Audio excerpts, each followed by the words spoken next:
Hello guys, welcome to our channel Multi Talented. आज मैं आपके सामने जीके लाइव टेस्ट 4 का पार्ट 2 लेके आई हूँ। जीके लाइव टेस्ट 1 मैंने आपको करवा दिया था। ये पार्ट 2 है, जहाँ से हमने पार्ट 1 एंड किया था, तो उससे नेक्स्ट क्वेश्चन से मैं पार्ट 2 स्टार्ट करूँगी। आप हमारे चैनल को जो है लाइक शेयर एंड सब्सक्राइब कर दीजिएगा, क्योंकि मैं आपको ऐसे क्वेश्चन करवा रही हूँ जो आपके RRB, NTPC, group D, SSC, CHSL इन सभी एग्ज़ाम में आपको सीधे देखने को मिलेंगे। ठीक है, आप इस वीडियो को अच्छे से लाइक करना, शेयर करना, सब्सक्राइब करना और वीडियो को सपोर्ट करना एंड वीडियो को एंड तक देखना। अगर आप स्किप करके देखोगे तो आपको क्वेश्चन एक भी समझ में नहीं आएगा। ये कोई आपके सामने टेक्निकल वीडियो नहीं है, एजुकेशन वीडियो है, जो आप स्किप करके बिल्कुल भी नहीं देख सकते। तो आप इस वीडियो को अच्छे से देखना, लाइक करना, शेयर करना, सपोर्ट करना, सब्सक्राइब करना। गाइस, चलिए हम स्टार्ट करते हैं इस वीडियो को। Let's get started. गाइस, ये आपके सामने है जो हमने पार्ट 1 एंड किया था, जापान में मिनी माता वाला क्वेश्चन से। उसे नेक्स्ट क्वेश्चन है ये वाला। ये आपके सामने है। आप इसका आंसर जो है आंसर दीजिए, क्या आएगा। केसर मसाला बनाने में पौधे के निम्नलिखित भाग में से किसका उपयोग किया जाता है। जो आपके केसर मसाला हम बनाते हैं, तो साइंस में क्वेश्चन आता है कि पौधे के किस भाग का यूज़ किया जाता है। तो यहाँ पे लीफ, स्टिग्मा, रूट या पीटल। तो इसमें से पत्ती, कली, जड़, पंखुड़ी। तो केसर मसाला बनाने के लिए हमें क्या चाहिए होता है। पत्ती चाहिए होती है, या फिर कली चाहिए होती है, जड़ चाहिए होती है, पंखुड़ी चाहिए होती है। केसर में जो ये पतली पतली लेयर्स आते हैं, तो वो उनको हम क्या कहते हैं, स्टिग्मा यानी कली। तो इसका आंसर बी आएगा, कली। इसका हम सॉल्यूशन देख लेते हैं, क्या आएगा। केसर मसाला बनाने के लिए कली का उपयोग किया जाता है। ठीक है, चलिए नेक्स्ट क्वेश्चन है। वह जानवर जो अपनी आँखों के रूप में ध्वनि का उपयोग करता है। वह जानवर जो अपनी आँखों के रूप में ध्वनि का उपयोग करता है। बिल्कुल इजी क्वेश्चन है। इसका आंसर आएगा आपके सामने बैट। जो चमगादड़ होता है, वो जो अपनी अल्ट्रावायलेट जो किरण, जो आप उसकी जो अल्ट्रावायलेट साउंड होती है, उसके द्वारा वो जो है सुन सकता है। जैसे ये चमगादड़ है, उसमें ये ऐसे जो अल्ट्रावायलेट जो साउंड होती है, उसे जो ये कोई भी चीज़ों का आभास कर सकता है। वो देख नहीं सकता लेकिन सुन सकता है। ठीक है, चलिए नेक्स्ट क्वेश्चन है आपके सामने। ये इसका सॉल्यूशन है। चमगादड़ ध्वनि तरंगों को उनके सामने या उससे दूर चीज़ों का पता लगाने के लिए भेजते हैं। इसे हम क्या कहते हैं, इसे हम इकोलोशन कहते हैं। जो कि साउंड आपकी इको में होती है, उसे हम इकोलोशन कहते हैं। वे जो ध्वनि तरंगे उत्पन्न करते हैं, वे उनके सामने या उससे दूर की वस्तुओं से टकराकर वापस परिवर्तित हो जाती है।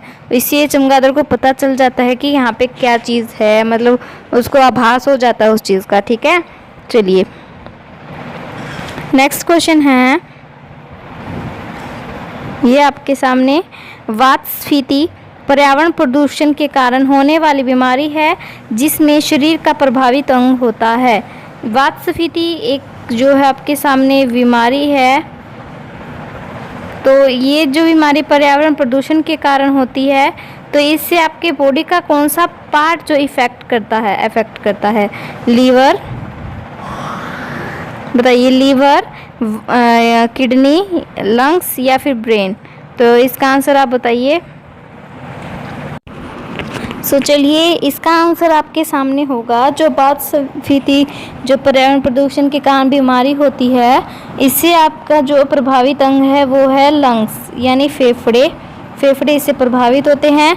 हम इसका सॉल्यूशन चेक कर लेते हैं। वातस्फीति एक फेफड़ों की स्थिति है जो सांस की तकलीफ का कारण बनती है। वातस्फीति वाले लोगों में फेफड़े जिसे जो है एल्वियोली यानी जिसे फेफड़े या फिर हम एल्वियोली भी कह सकते हैं, में हवा की थैली क्षतिग्रस्त हो जाती है। समय के साथ फेफड़ों की आंतरिक दीवारें कमज़ोर हो जाती है।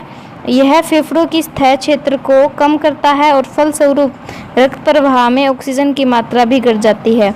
या फिर जिसे हम दमा कहते हैं, हमारे यहाँ पे दमा कहते हैं, तो एक इस प्रकार की बीमारी है, उससे सांस की प्रॉब्लम हो जाती है। ठीक है, ऑक्सीजन की प्रॉब्लम हो जाती है। सो ये आपके सामने नेक्स्ट क्वेश्चन है, एक्यूपंक्चर उपचार, एक्यूप्रेशर भी बोल सकते हैं आप, या फिर ये यहाँ पे पंचर लिख रखा है, कोई बात नहीं। एक्यूप्रेशर जो उपचार होता है एक चिकित्सा प्रणाली है जिसमें क्या होता है, जड़ी बूटियों का उपयोग दर्द को दूर करने के लिए किया जाता है। आनुवंशिक परिस्थिति जो है प्रतिस्थापन किया जाता है। दर्द में राहत के लिए सर्जरी की जाती है, या फिर दर्द में राहत देने के लिए शरीर के विशेष भागों में सुई को डाला जाता है। यहाँ पे क्या आंसर आएगा इसका,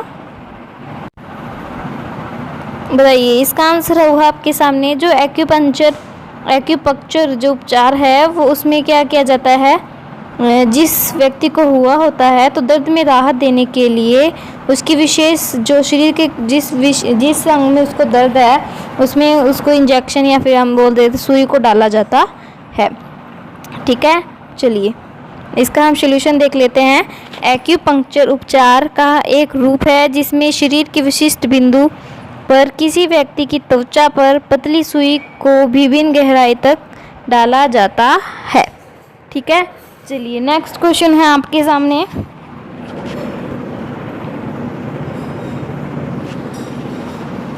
ये आपके सामने नेक्स्ट क्वेश्चन है कि राष्ट्रीय अनुसूचित जनजाति आयोग की स्थापना किस संवैधानिक संशोधन अधिनियम के माध्यम से की गई थी, बताइए। जो अनुसूचित जनजाति आयोग की स्थापना किस संवैधानिक संशोधन अधिनियम के माध्यम से की गई थी, 86, 87, 88, 89 किसके माध्यम से की गई थी, हम इसका सॉल्यूशन देख ही लेते हैं।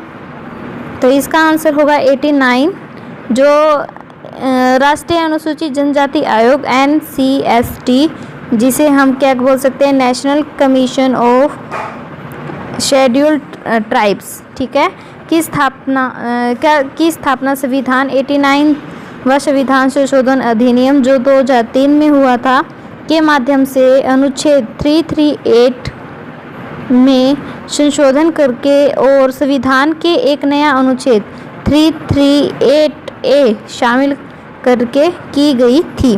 ठीक है, बिल्कुल इजी है। 89वें संविधान संशोधन जो कि 2003 में हुआ था, 2003 में हुआ था, और इसमें जो हमारा 338वां संविधान जो आर्टिकल था उसको इस आर्टिकल को 338 आर्टिकल A बना दिया गया। ठीक है, चलिए नेक्स्ट क्वेश्चन है बायोपेसी। ठीक है, बायोपेसी की जाती है, ये क्या होता है बायोपेसी, व्हाट इज बायोपेसी, ये एक शव के लिए। ठीक है, देखिए इसके ऑप्शन है, एक शव से लिया गया टिश्यू या ऊतक, जीवित शरीर से लिए गए ऊतक, नसों से लिए गए खून, या फिर धमनी से लिए गए खून। इसका क्या आंसर होगा, जो डेड बॉडी होती है उससे लिए टिश्यू, या फिर लिविंग बॉडी से लिए टिश्यू, ब्लड लिया गया वैन से, या फिर जो है आर्टरीज से। इसका आंसर होगा, सो गाइस इसका आंसर होगा आपके सामने, इसका आंसर होगा आपके सामने बी। ठीक है, जो जीवित शरीर से लिए गए टिश्यू। ठीक है, इसका आंसर आपके सामने बी होगा। सो चलिए हम इसका सॉल्यूशन चेक कर लेते हैं। बायोप्सी एक चिकित्सा प्रक्रिया है जिसमें ऊतक का एक छोटा सा नमूना लेना शामिल होता है ताकि माइक्रोस्कोप की तहत से इसकी जांच की जा सके, और एक ऊतक का नमूना लगभग कहीं से भी या शरीर के अंदर से भी लिया जा सकता है, जिसमें त्वचा, पेट, गुर्दा, यकृत और फेफड़े शामिल होते हैं। ठीक है, चलिए नेक्स्ट क्वेश्चन है आपके सामने। भारतीय वन प्रबंधन संस्थान IIFM, या फिर हम इसकी फुल फॉर्म लर्न करें तो Indian institute of forest management किस शहर में स्थित है। IIFM किस शहर में लोकेटेड है, तो इसका आंसर आप मुझे बताइए। सो इसका आंसर होगा जो IIFM किस शहर में स्थित है, भोपाल में। ठीक है, IIFM भोपाल में स्थित है। इसका हम सॉल्यूशन चेक कर लेते हैं। भारतीय वन प्रबंधन संस्थान IIFM या फिर Indian institute of forest management, जिसकी स्थापना हुई थी 1982 में। ठीक है, और वन और जलवायु परिवर्तन मंत्रालय की जो है कहाँ पे स्थापित है, ये भोपाल मध्य प्रदेश में भारत में स्थित एक स्वायत्त संस्थान है। क्लाइमेट चेंज जो ये फॉरेस्ट संस्थान है। ठीक है, चलिए नेक्स्ट क्वेश्चन है आपके सामने ये वाला। ठीक है, उमियम झील किस राज्य में स्थित है? ये झील से भी क्वेश्चन आ सकते हैं। उमियम झील किस राज्य में स्थित है? तो ये इसके ऑप्शन आपके सामने महाराष्ट्र, मेघालय, केरल, नागालैंड।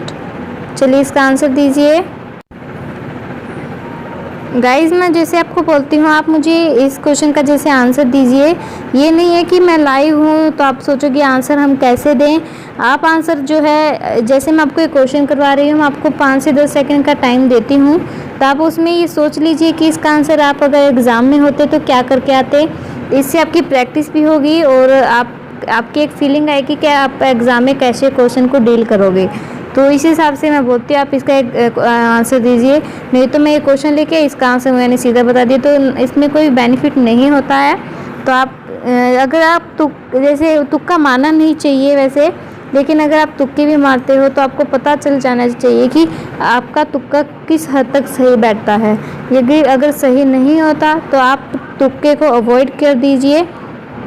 ठीक है, और आप जो है क्वेश्चंस को अच्छे से लर्न करके जाएं और प्रैक्टिस करके जाएं। तो इस हिसाब से मैं आपको बोलती हूँ, आप मुझे इस चीज़ का आंसर दीजिए। ठीक है, चलिए तो इसका आंसर होगा आपके सामने मेघालय। ठीक है, उमियम झील मेघालय में है, तो आप इसको मैं करके लर्न कर सकते हो मेघालय में। तो ऐसे आप कहोगे कि महाराष्ट्र भी इसका होगा।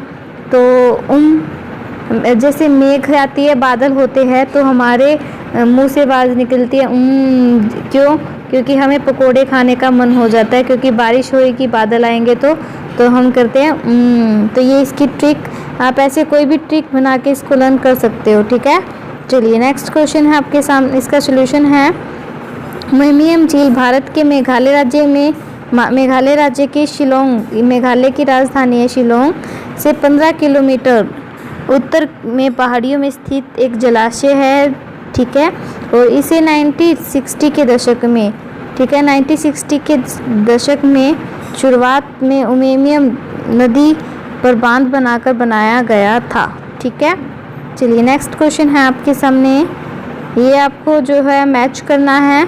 ये आपके सामने लिस्ट दी गई है और ये इसकी जो यहाँ पे सेकंड लिस्ट है, इसमें दिया गया है कुछ थर्मामीटर्स, जैसे ये किसी ने ये थर्मामीटर्स कुछ चीज़ के नाम और ये उनके जो है फाउंडर, ये किसने बनाए हैं। ठीक है, सो चलिए इसका आप मिलान कर लीजिए। आपको मैं थोड़ा टाइम देती हूँ। चलिए हम इसे मैच कर लेते हैं। जो थर्मामीटर बनाया था गैलीलियो गैलिली ने, तो इसका सेकंड होगा। और जो है बल्ट ग्रुप्स जो बनाए थे, बल्ट ग्रुप्स वो बनाए थे कार्ल लैंडस्टीनर ने। और एक्सरे की खोज की थी, किसने की थी? विलियम रोएंटगेन ने। ठीक है, एंड देन स्टेथोस्कोप की खोज की थी रेने टी एच लीन ने। ठीक है, लीनक ने। तो इस हिसाब से होगा नहीं, हाँ इस हिसाब से होगा 2413 यानी बी।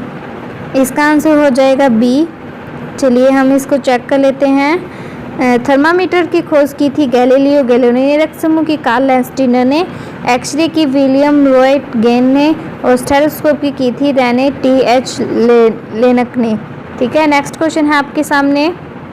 5N का एक बल्ब 9.8N द्रव्यमान की वस्तु पर कार्य करता है तो वस्तु में उत्पन्न त्वरण कितना होगा। ये आपके सामने क्वेश्चन आ गया फिजिक्स का, तो इसका आप मुझे आंसर दीजिए। बिल्कुल इजी क्वेश्चन है, तो इसका आंसर दीजिए। बिल्कुल इजी क्वेश्चन है। इसमें आपको एक्सेलरेशन निकालना है, फोर्स आपको दे रखा है, मास आपको दे रखा है, तो आपको एक्सेलरेशन निकालना है। तो आपके सामने फॉर्मूला हो जाएगा force is equal to mass into acceleration. तो फोर्स आपके सामने 5 है, मास आपके सामने 9.8 है और इंटू आपको एक्सेलरेशन निकालना है। तो एक्सेलरेशन निकालने के लिए ए इज इक्वल टू आपके सामने हो जाएगा 9.8 अपॉन में 5, और इसको आप ये डिवाइड करोगे तो आपके सामने आंसर निकल के आ जाएगा 0.51। ठीक है, सो ये आपके सामने आंसर हो जाएगा 0.51। ठीक है, चलिए हम इसका सोल्यूशन देख लेते हैं, इससे आपको अच्छे से समझ में आ जाएगा। Force is equal to mass into acceleration हो जाएगा।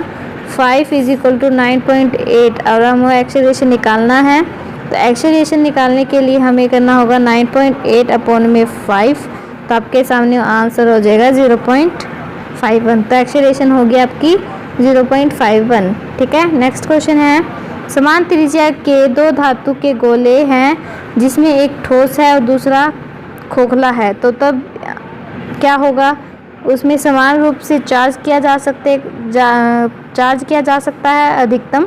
ठोस क्षेत्र को अधिक चार्ज किया जा सकता है, खोखले गोले का अधिक चार्ज किया जा सकता है, या फिर नन ऑफ दीज।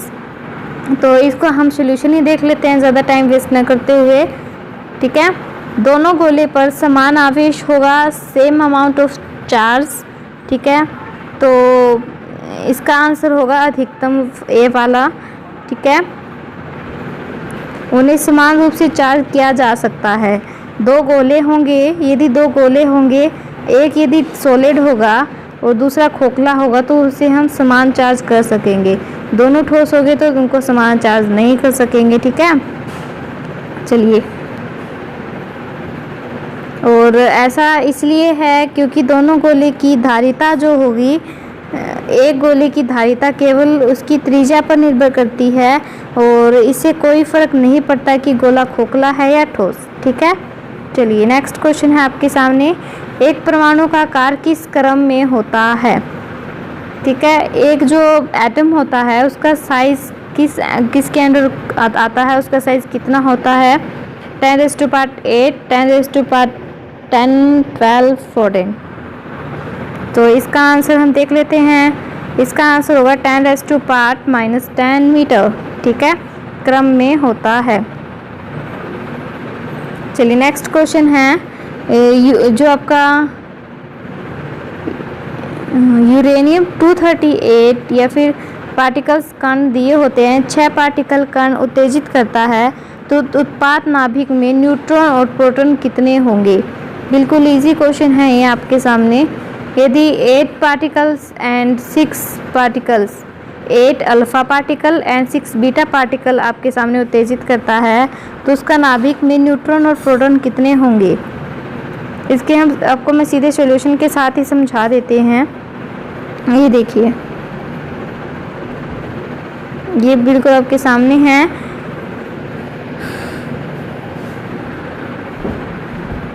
यहाँ पे आपका आंसर होगा 62 अपॉन में 41।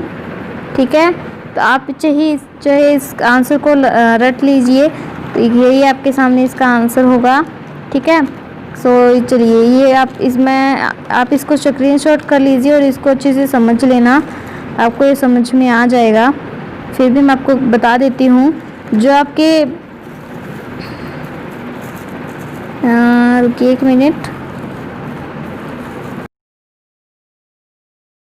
सो गाइस, इसका आंसर है आपके सामने, जो अल्फ़ा पार्टिकल्स उत्सर्जन में किसी तत्व की परमाणु संख्या 2 अंकों से घट सकती है और परमाणु द्रव्यमान 4 अंकों से घट जाता है, और बीटा कण में परमाणु जो संख्या में 1 अंक की वृद्धि हो जाती है और परमाणु द्रव्यमान अपरिवर्तित रहता है।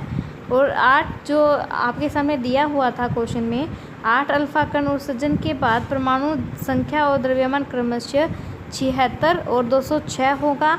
और 6 बीटा कण उत्सर्जन के बाद परमाणु संख्या जो होगी, एटम नंबर होगा एंड मास होगा, वो होगा 82 और 206। ठीक है, तो इसके सामने हमारा जो एंड में सोल्यूशन निकल के आएगा वो होगा, जो आपके सामने न्यूट्रॉन और प्रोटॉन ऐड करेंगे हम 206 होंगे, और जो आपके सामने प्रोटॉन होगा 82 होगा, एंड दोनों को जो हम इसको माइनस प्लस करने के बाद जो न्यूट्रॉन निकल के आएगा हमारा 1:4 निकल के आएगा। तो ratio of neutron and proton जो होगा वो होगा 1:4/82, एंड हम इसको काटेंगे तो हमारा हो जाएगा 62/41। ठीक है,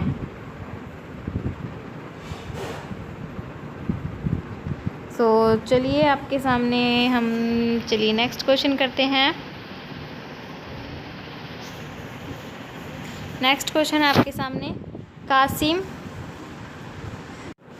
ये नेक्स्ट क्वेश्चन है आपके सामने। कासिम सोलेमानी, जिसे अमेरिका द्वारा मार दिया गया, किस देश का सैन्य कमांडर था? तो इसका आंसर बताइए आप मुझे। इसका आंसर होगा ईरान, जो जिसे मारा गया था अमेरिका द्वारा, कासिम सोलेमानी। इसका हम सोल्यूशन देख लेते हैं। संयुक्त राष्ट्र अमेरिका यानी द्वारा किए गए हवाई हमले में ईरान के शक्तिशाली सैन्य कमांडर जनरल कासिम सोलेमानी की मौत हो गई। सोलेमानी इस्लामी रिवॉल्यूशनरी गार्ड को जो है कॉर्पस IRGC, जिसे हम बोल सकते हैं कि जो क्विड्स फोर्स के कमांडर थे। ठीक है, कासिम सोलेमानी इस्लामी रिवॉल्यूशनरी गार्ड्स कॉर्प्स। ठीक है, चलिए नेक्स्ट है क्वेश्चन आपके सामने। विश्व ब्रेल दिवस हर साल किस तारीख को मनाया जाता है? चलिए गाइस, इसका आंसर होगा आपके सामने 4 जनवरी। ठीक है, विश्व ब्रेल दिवस हर साल 4 जनवरी को मनाया जाता है।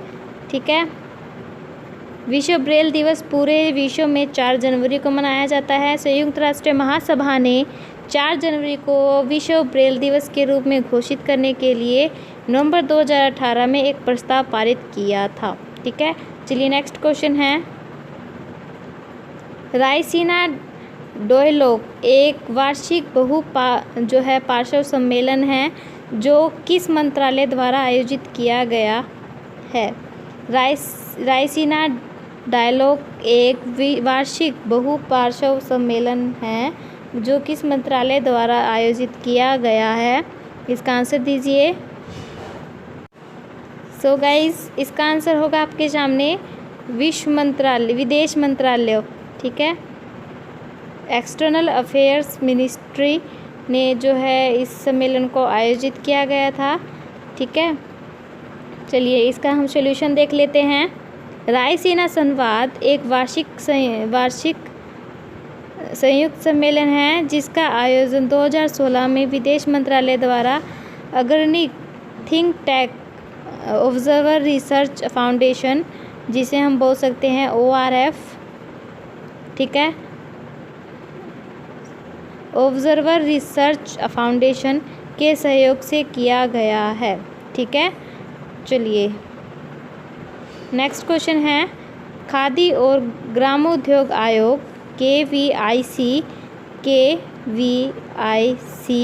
Khadi and village industries commission, ठीक है, ने पहला रेशम प्रसंस्करण संयंत्र किस राज्य में स्थापित किया है? इसका आंसर दीजिए, बताइएगा इसका आंसर।